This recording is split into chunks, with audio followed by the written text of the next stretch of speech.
तो अब हम करेंगे मेंटल मैथ क्लास 8 का नेक्स्ट पार्ट। मैं हूं हरी सर और आप देख रहे हैं मेरा यूट्यूब चैनल चलो कदम बढ़ाई। इस सीरीज में हम करें chapter number 7 cubes and cube roots. ठीक है, आइए करना शुरू करते हैं। इस क्वेश्चन को मैंने पहले से लिख के रखा हुआ है। तो क्वेश्चन नंबर यहाँ पर 31 मीन्स 31 क्या कहता है, आइए देख लेते हैं। ये देखिए, सॉल्व करते हैं। Find the number of unit cube in the given figure. Unit cube हमें बताने हैं। यूनिट का मतलब होता है 1 सेंटीमीटर के या 1 यूनिट के, इसमें से कितने क्यूब बन सकते हैं। अब बिल्कुल इजी है बच्चों, आप कंफ्यूज ना हो। देखो, पहले सबसे पहले ये हमारे पास क्यूबॉइड गिवन है और इसका जो वॉल्यूम होगा, ठीक है ना, तो पहले हमें वॉल्यूम निकालना है। आइए निकाल लेते हैं पहले वॉल्यूम ऑफ क्यूबॉइड। तो वॉल्यूम क्या होता है बच्चों, यहाँ पर जो ये इसके एज है, इनको आपको क्या करना है, ये जैसे लेंथ हो गई, ब्रेथ हो गई, ठीक है, और फिर ये हाइट हो गई, इसको मल्टीप्लाई कर दें।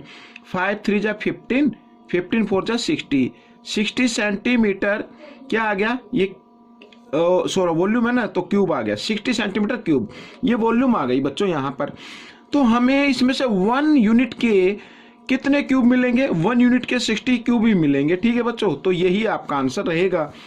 तो आइए करना शुरू करते हैं क्वेश्चन नंबर 32। तो 32 देखो, how many cube of edge 4 centimetre will be obtained on melting a solid of edge 12 centimetre. यानी कि इस तरीके से हमारे पास एक क्यूब है, जैसा मैं आपके इस पे बना रहा हूं स्क्रीन पर। ये देखिए, इस तरीके का क्यूब है, ये 12 है, ये भी 12 है, सभी एज जो है 12 है। और इसमें से इसको, ये सॉलिड है, इसको पिघाल कर इस तरीके से छोटे छोटे हमें क्यूब निकालने हैं।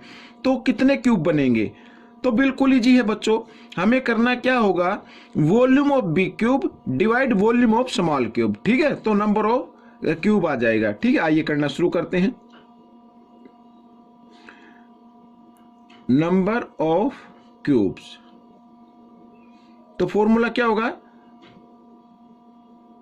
Volume of big cube by volume of small cube, इस तरीके से। ठीक है, तो यहां पर कर लेते हैं 12 इंटू 12 इंटू 12 ये, और डिवाइड में वॉल्यूम स्मॉल क्यूब, यानी साइड कितनी 4 इंटू 4 इंटू 4, 4 3 जा 12, 4 1 जा 4, 4 3 जा 12, 4 1 जा 4, 4 3 जा 12, 3 3 जा 9, 9 3 जा 27। तो 27 बच्चों आपके क्यूब आ जाएंगे इसमें निकल कर। ठीक है, आइए नेक्स्ट क्वेश्चन कर लेते हैं। Question number 33। तो क्या कहता है, find the volume of a cube of edge 12 centimetre. तो क्यूब निकालना है बच्चों, ठीक, सॉरी क्यूब की एज गिवन है, वॉल्यूम निकालना है आपको। तो निकाल लेते हैं वॉल्यूम ऑफ क्यूब। तो बिल्कुल इजी है, एज है 12 सेंटीमीटर, तो 12 की पावर 3 इस तरीके से कर लीजिए, या 12 इंटू 12 इंटू 12। अब आपको मालूम होना चाहिए 12 का क्यूब क्या होता है, या तो आप सीधा मल्टीप्लाई कर ले। ठीक है, 1728 आएगा सेंटीमीटर क्यूब इसका। ठीक है, 12 का क्यूब क्या होता है 1728, या फिर आप मल्टीप्लाई करके देख सकते हैं। 12 को 12 से किया 144 आएगा, बाद में 12 से 2 4 जा 8, 2 4 जा 8, 2 1 जा 2, 1 4 जा 4, 1 4 जा 4 और 1 1 जा 1, इस तरीके से। ये तो 8, यहाँ पर 2, यहाँ 4, 2 प्लस 6 और 1 7, ये आ गया। ठीक है, इस तरीके से। अदरवाइज आपको लर्न है तो आप बड़े इजी तरीके से कर सकते हैं। आइए क्वेश्चन नंबर 34 कर लेते हैं। Find the cube root of, यहाँ पर ये नंबर गिवन है, तो क्यूब रूट हमें फाइंड आउट करना है। ठीक है, तो क्यूब रूट फाइंड आउट करने के लिए मैं आपको एक ट्रिक बता देता हूं, उस ट्रिक से आप कर लीजिए। ठीक है, तो सबसे पहले ट्रिक ये होती है कि पीछे से 3 डिजिट आपको लेने हैं। ठीक है, और यहाँ पर यूनिट डिजिट देखना है, ये 6 है ना, तो 6 किसके क्यूब रूट में आता है, ये हमें फाइंड आउट करना है। अब देखो 6 के क्यूब रूट में आता है। यहाँ पर ये 6 है, अगर 6 का हम क्यूब निकाले तो क्या आएगा, जो पीछे यूनिट डिजिट आएगा वो 6 ही आएगा। तो ठीक है ना, तो यहाँ पर 6 है, ये जो अगर कोई भी नंबर के पीछे 6 दिया हुआ है जो परफेक्ट क्यूब है, ठीक है ना, उसका क्यूब रूट निकाले तो 6 आ जाएगा। यहाँ पर यूनिट डिजिट 6 है ना, तो यहाँ पर अगर क्यूब रूट निकाले हैं तो वो 6 का आएगा। अगर आप इसको करना चाहें तो देखो, जैसे 6 का क्यूब क्या होता है, 216 होता है, ये आ गया ना 6 यहाँ पर, ठीक है। तो अगर 216 का क्यूब रूट निकालेंगे तो इसमें से 3 डिजिट लिए तो पीछे का डिजिट क्या है, 6 है, और 6 के क्यूब में ही आता है, तो इसलिए 6 ले लेना है। आगे बच्चा ये 46, ठीक है। तो 46 का क्या करना है, अब 46 तो परफेक्ट क्यूब नंबर नहीं है, इससे स्मॉल कौन सा होता है, ठीक है।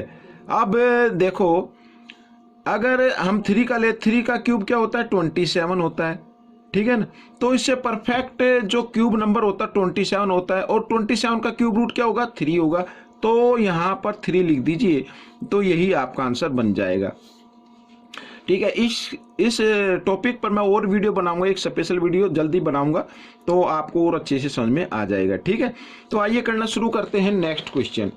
यहाँ पर question number 35, find volume the volume of cube is, volume given है बच्चों, find the edge of cube, ठीक है। एज हमें फाइंड आउट करनी है। अब देखो यहाँ पर एज ऑफ क्यूब तो कैसे आएगी, जो वॉल्यूम है इसका क्यूब रूट निकाल लीजिए आप, ठीक है। ये देखो इस तरीके से। अब हम इसको देखो, यहाँ पर क्यूब रूट निकालना है तो इसको हम लिख सकते हैं इस तरीके से 9261, ठीक है, और इंटू 1000 लिख सकते हैं ऐसे, ठीक है। अब 9261 फिर वही, अब यहाँ पर बच्चों ये देखो पीछे से 3 डिजिट लेना है, 1 है तो 1, ठीक है, 1 का क्यूब निकाले तो 1 आएगा, और 1 का क्यूब रूट क्या होता है, 1 ही होता है, तो 1 ले लेना है इसमें।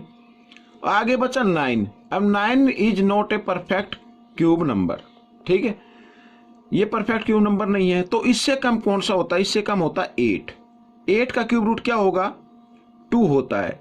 तो बच्चों यहाँ पर 9261 का क्यूब रूट तो होगा 21, और इंटू 1000 का आपको मालूम ही है 10 होता है, दोनों को आप क्या कर दे, मल्टीप्लाई कर दे तो 210 आ जाएगा। दिस इज द आंसर, ठीक है। ये एज आ गई, तो इसको मीटर आप लिख सकते हैं, एज ऑफ क्यूब 210 मीटर, ठीक है। ये आपका आंसर आ गया।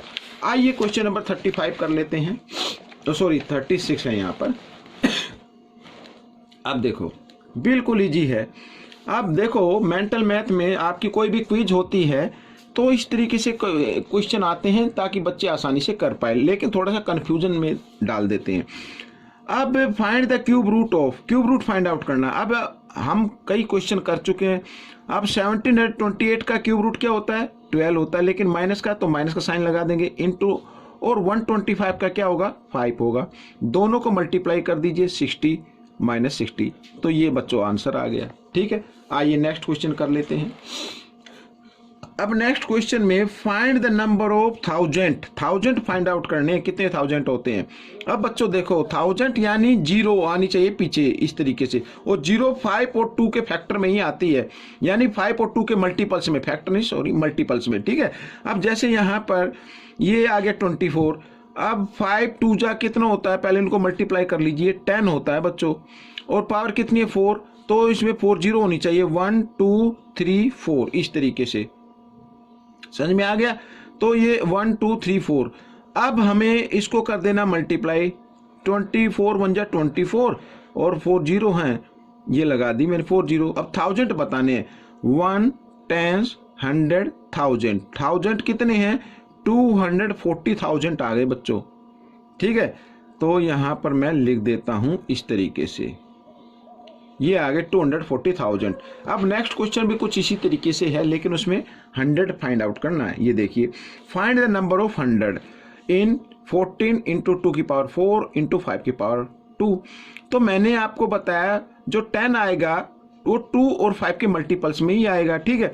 तो हम क्या कैसे कर सकते हैं, 14 इंटू, यहाँ पर 5 की पावर 2 है, इसको तो 4 नहीं बना सकते, लेकिन 2 की पावर 4 को पावर 2 में जरूर कन्वर्ट कर सकते हैं। कैसे, इसमें से 2 की पावर 2 निकाल लीजिए, इस तरीके से कर सकते हैं ना ऐसे, यहाँ पर ये देखिए, अब 14 इंटू 2 को 2 टाइम्स मल्टीप्लाई किया, 4 हो गया। अब यहाँ पर 5 2 जा 10 और पावर कितने 2, तो 2 जीरो होनी चाहिए, 1 तो ये मानी जाएगी और ये इस तरीके से, ठीक है। अगर आपको ऐसे कंफ्यूज होता है थोड़ा सा तो आप क्या करें, देखो यहाँ पर 2 की पावर 2 है, यहाँ पर 5 की पावर 2 है, तो हम इसको लिख सकते हैं 2 इंटू 5 की पावर 2 लिख सकते हैं, 5 2 जा 10, 10 की पावर 2 लिख सकते हैं, ठीक है। तो 10 की पावर 2 मीन्स 100, तो आप ऐसे कर सकते हैं। अब यहाँ पर 14 4 जा आपको लिखना है, तो कितना होता है 56, और यहाँ पर आ गया 100, यानी इसको मल्टीप्लाई करें 100 से तो 5600 बन गया। अब इसे पूछा कितने 100 होंगे, तो 1 10 100 100 आ गए ना, तो मीन्स 5600 आप इसको बोल सकते हैं, 5600 नहीं बोलना है, 5600 बोलना है। तो 5600 मैं यहाँ पर लिख देता हूं, ठीक है। आइए नेक्स्ट क्वेश्चन कर लेते हैं। तो बच्चों नेक्स्ट क्वेश्चन में देखो कोई ज्यादा मुश्किल नहीं है ये भी। 2 cube have their volume in the ratio given है बच्चों, 2 क्यूब है उसकी वॉल्यूम का रेशो गिवन है। If the volume of smaller cube is 125, अब 125 यहाँ पर ये क्या है, वॉल्यूम आ गई, और रेशो क्या है, स्मॉल का 1 है, ठीक है। Find the side of another cube, तो अनदर क्यूब की हमें साइड फाइंड आउट करनी है। तो सबसे पहले वॉल्यूम फाइंड आउट कर लेते हैं, ठीक है। तो यहां पर लेट कर लेता हूं, let the volume of big cube equal to x, ठीक है। अब इसको करना कैसे, देखो यहां पर वॉल्यूम स्मॉल की है, तो हम इसको रेशो में लिख लेते हैं, 125 रेशो x इक्वल, अभी यहाँ जो रेशो गिवन है वो लिख लीजिए, ठीक है। अब क्या करना है, मल्टीप्लीकेशन ऑफ इंटरनल टर्म और मल्टीप्लीकेशन ऑफ एक्सटर्नल टर्म, तो x को 1 से मल्टीप्लाई किया x ही आएगा, और यहाँ पर 125 इंटू 8 और मल्टीप्लाई किया तो कितना आ गया बच्चों, 1000 आ गया, ठीक है। सेंटीमीटर ये आ गया क्यूब, ठीक है। तो अब हमें साइड फाइंड आउट करनी है, मीन्स ये वॉल्यूम आ गया यहाँ पर बिग का, तो इसका क्या करना है, इसका क्यूब रूट फाइंड आउट करना है। तो क्यूब रूट क्या होगा 10, तो इसका मतलब जो साइड आएगी, ठीक है, अनदर क्यूब की साइड आएगी वो 10 सेंटीमीटर आएगी, क्योंकि 1000 का क्यूब रूट क्या होता है 10। ये आपका आंसर आ गया, ठीक है। अब इस पार्ट का लास्ट क्वेश्चन कर लेते हैं। तो सबसे पहले आपको करना क्या है, यहाँ पर मिक्स नंबर में है तो इसको आप क्या करें, इसको आप फ्रैक्शन में चेंज कर लें, ठीक है। तो 125 5 जा यहाँ पर होता है कितना, मल्टीप्लाई करके देख सकते हैं, या फिर आपको आता तो आप डायरेक्ट इसको कर सकते हैं। 5 5 जा 25 का 5 कैरी 2, 5 2 जा 10 और 2 12 कैरी 1, 5 1 जा 5 और 1 6, 625 हो गया। अब 625 में आपको 104 ऐड कर देना है, ठीक है ना, 9 2 7, तो 729 आ गया, और नीचे ये 125 यूं का यूं आएगा। अब आप समझ ही गए होंगे बच्चों, 729 का क्यूब रूट होता है 9 और 125 का क्यूब रूट होता है 5, तो दिस इज द आंसर। आप चाहे तो इसको मिक्स नंबर में जरूर लिख लीजिए। अगर आप मिक्स नंबर में कब लिखते हैं, जब न्यूमरेटर ग्रेटर आता है, तो इसको करने के लिए आपको 5 से डिवाइड करना पड़ेगा, 5 1 जा 5 और यहाँ पे आ गया 4, ठीक है। तो ये जो आंसर है इसको होल नंबर बनाना है और रिमाइंडर को न्यूमरेटर बना देना है, और जिससे डिवाइड किया उसको डिनोमिनेटर बना देना है, तो दिस इज द आंसर, ठीक है बच्चों। तो ये क्वेश्चन आपका सोल्व हो चुका है, साथ ही पार्ट भी हमने सोल्व कर दिया है। जो बच्चे हिंदी मीडियम में पढ़ते हैं उनके लिए अलग से चैनल है जिसका नाम है मैथ्स विद हरी सर। मिलते हैं नेक्स्ट वीडियो में, तब तक आप प्रैक्टिस करते रहे। Thanks for watching this video.